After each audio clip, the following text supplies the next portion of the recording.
It is 6:02 and new this morning. The man who was found safe at sea after he and his mom were missing for more than a week spoke to reporters for the first time since his return.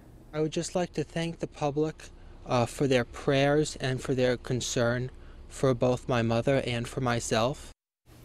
That's Nathan Carman speaking from his home in Vermont after he arrived there last night. Now, he had been dropped off by a freighter, which had found him on a life raft in the Atlantic over the weekend.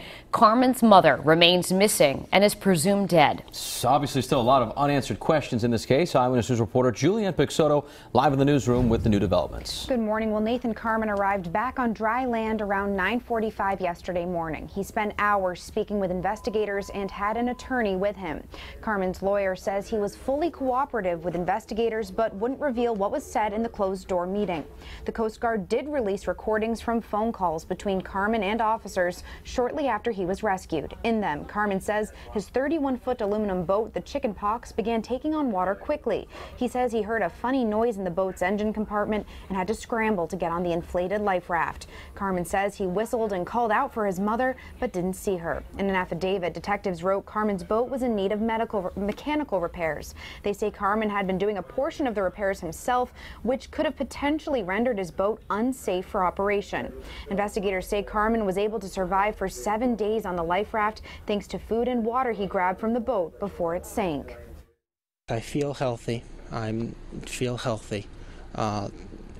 Emotionally, I've been through a huge amount. He's lost a little weight, but other than that, he's doing well. And as we previously reported, this isn't the first time tragedy has struck the Carman family. In just 30 minutes, we'll explain new evidence that shows Nathan Carman was a suspect in his own grandfather's murder, and we'll tell you what police found when they searched his Vermont house yesterday. Live in the newsroom, Julianne Pixoto, Eyewitness News. It is 6:32 and we continue to learn new developments on the investigation into a man who was rescued at sea after he and his mother left South Kingstown on a fishing trip. At the top of the hour, we heard from Nathan Carman as he spoke to reporters outside his Vermont home. Now we're hearing what he said to the Coast Guard about his mother's whereabouts, plus new information about his connection to a 2013 unsolved murder case. Eyewitness News reporter Julianne Pixoto is tracking the developments now live in our newsroom. Good morning. While Nathan Carman was busy speaking with the Coast Guard, investigators were busy searching his Vermont home, looking for any clues that indicate a crime took place the day his boat sank. After surviving a week at sea, 22-year-old Nathan Carman was met by investigators, eager to learn more about what caused his 31-foot aluminum boat, the Chicken Pox, to sink. When I saw the life raft, I did not see my mom. Have you found her? Court documents obtained by our Vermont affiliate WCAX indicate the mother and son had different ideas of where they were headed on their trip. It states Linda Carman thought they were going a mere 20 miles offshore.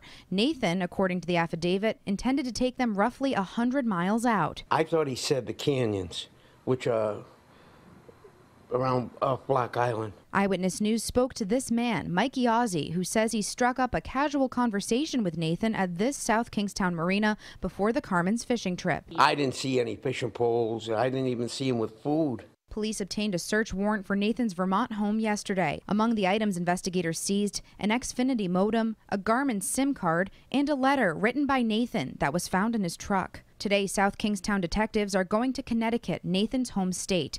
They're trying to determine if a crime was committed the day the Chicken Pox sank. The Hartford Courant reports Nathan was a suspect in his own grandfather's murder. In 2013, his grandfather was found shot to death in his Windsor, Connecticut home. The murder remains unsolved.